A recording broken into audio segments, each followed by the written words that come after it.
Hey guys, it's Kamzy, and today we are doing a Sims 4 speed build.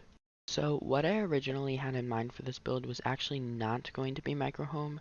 I was originally going to build a tiny home, which is 64 tiles instead of a 32 tile micro home, but then I started building and I had a realization like, if I'm gonna build a tiny house, I'm gonna build a tiny house. So I decided to go all in and build the smallest possible option, which is a micro home, which is only 32 tiles. So it was definitely a struggle to fit everything in and make it not look awkward and weird and still like a house and not like it just shoved a bunch of stuff in there. But it definitely worked out in the end. And I'm just gonna give you a warning now. I know it looks like it would be, but it is not a starter home.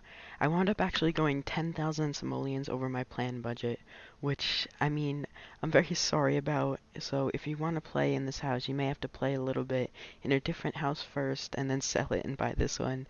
I did plan to have it become a starter home, but it just wound up not being a starter home, which was kind of disappointing, but I felt like I couldn't really work with the space unless I spent a little extra simoleons.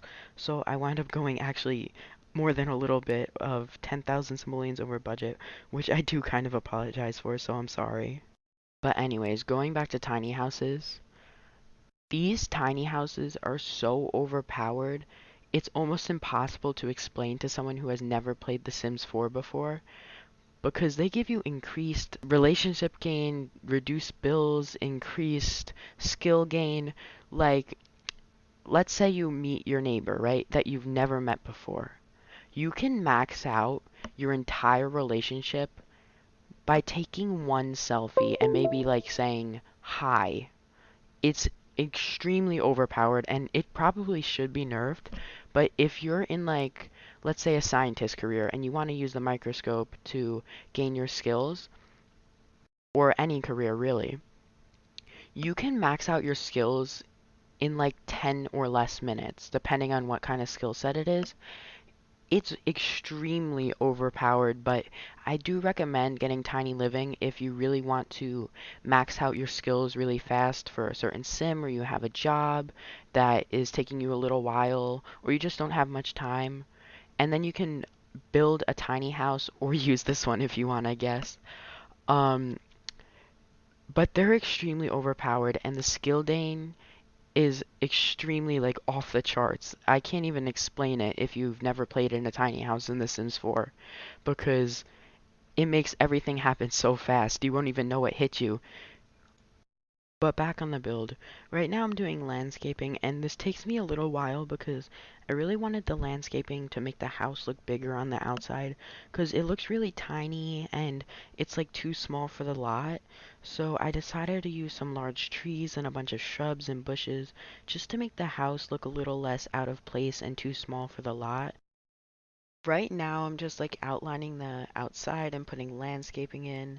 'Cause I'm not exactly the best landscaper, and all of my builds have the same landscaping kind of, which is kind of annoying.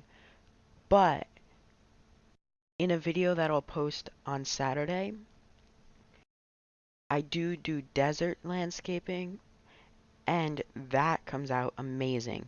So I definitely came out of my comfort zone with that, and it was definitely worth it because that one definitely came out amazing. But it wasn't my typical landscaping style, so it took me a really long time to figure out. And if I'm building any kind of house that's not like overly themed, like deserty or like in Forgotten Hollow, if it's in like Willow Creek or Newcrest, they all look the same because I tend to just build the same landscaping on the outside for some reason. But this one I tried to make the landscaping look just a little bit different because I used more colorful plants and I didn't just use ferns like I always do. And I always use those purple flowers for some reason, even though they're not that great. But I just decided to come out of my comfort zone a little bit, and I know it still looks very normal, but it's different than my typical style. So I think it definitely came out nice, and it was definitely worth coming out of my comfort zone for that. I really wanted to incorporate like a side yard or a backyard or something to the house with like a little grill area, maybe a chess table or a bench or something, just because the house is so small, so you could always use more space to do things. But I really could not find a way to make the path work, and I wanted to come back to it, but I just never did. I wound up just deleting the grill and the garbage can because every way I tried the path, it just didn't work. And if it was really disappointing to me because I definitely felt like there should have been something there, and the yard and the lot, it all just felt a little bit empty and like there was something missing.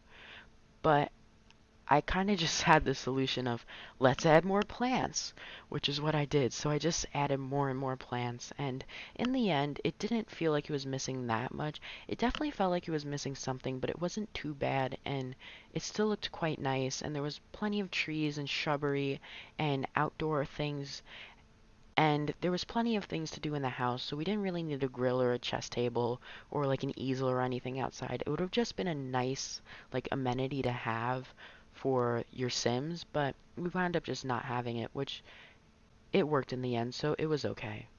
But anyways, now I'm just working on this tree and trying to get it all to look nice because like I've been saying this whole video, the house does look a little bit small and a little bit like it's too small for the lot. So I wanted to just fill it out as much as I could with all of these plants and make it look super cute and cozy.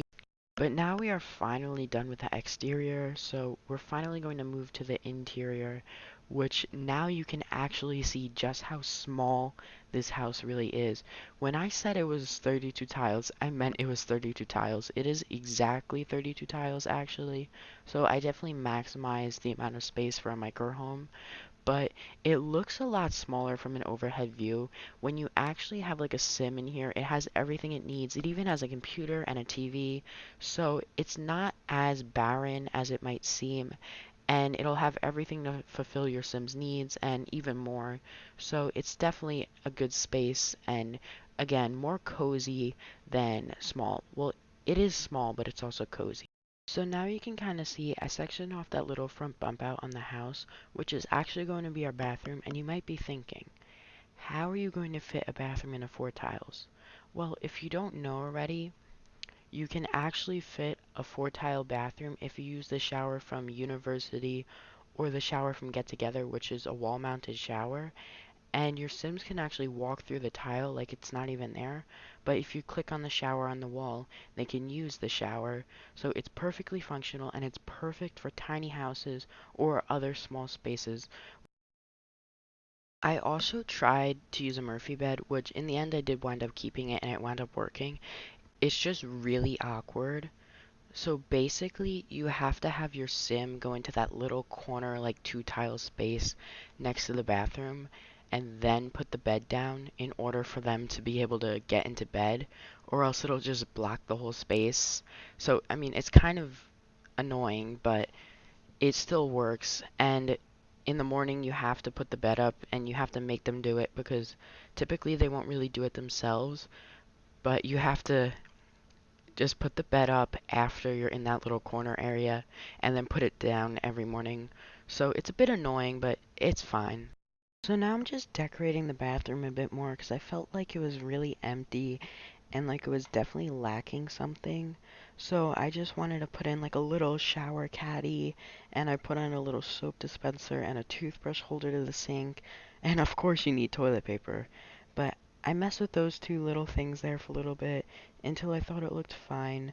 But I still felt the bathroom looked really empty, but for some reason I would have put a painting there, but I didn't because I felt like, well, if you take a shower, then the painting's gonna get messed up and wet. Which I know, it's The Sims, it's not real life.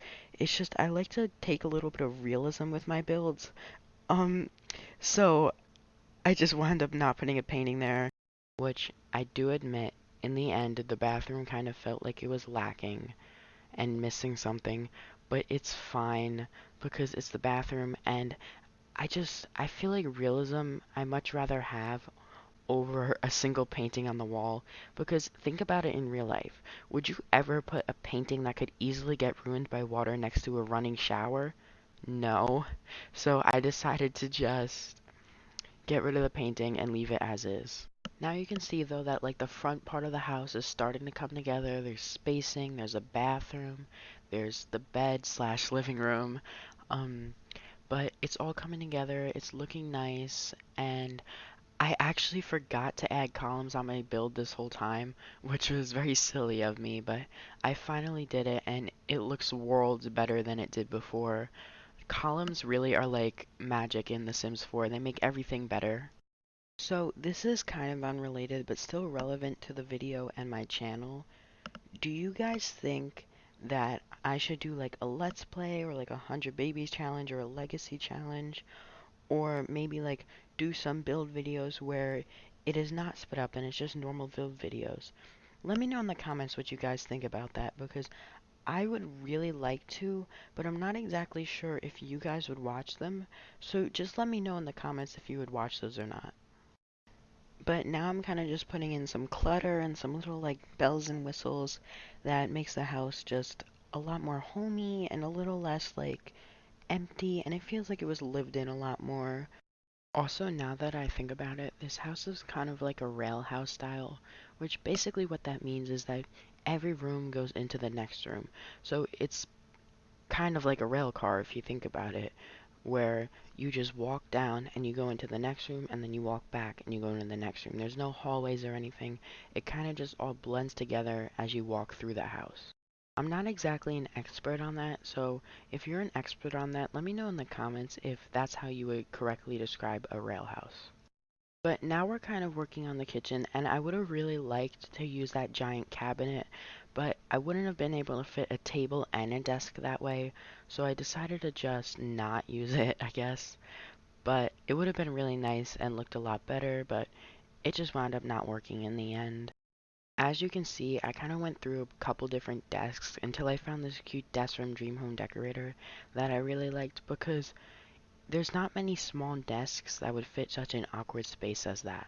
And the same kind of goes for the rugs. Like, it's very difficult to find a rug that doesn't overfill or underfill a space and it needs to fit perfectly.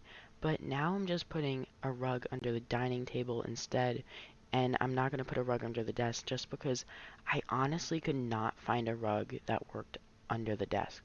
And I would much rather have a rug under the dining table, so I just wound up putting it under the dining table instead.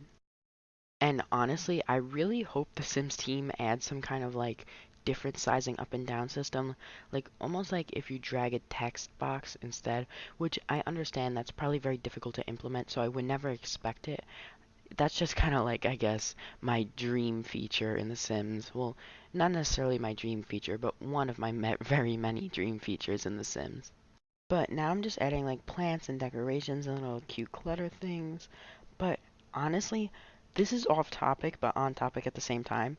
Sims can literally not get through any space ever. We don't give them enough credit, but we also give them too much credit sometimes.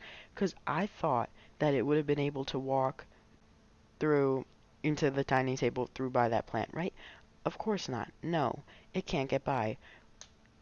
Their pathfinding is so terrible sometimes, but it's also good at the same time too. Because I thought that they would not been able to navigate with the bed down there, but they still can. So it's very confusing on their pathfinding and why it's so bad, but also kind of good at the same time. But that doesn't really matter that much because it's literally a virtual life simulator. Anyways, now that I'm done with my rant, the build is being finished up and we're just painting and doing a couple finishing touches now. I add this cute little painting, which is honestly one of my favorite paintings in The Sims. It's like a cute little framed tapestry. So we're not really going to do a tour today because it wouldn't really make sense since the house is so small. But anyways, thank you guys so much for watching. I really appreciate it. And my Sims gallery ID is just Camzy_Sims.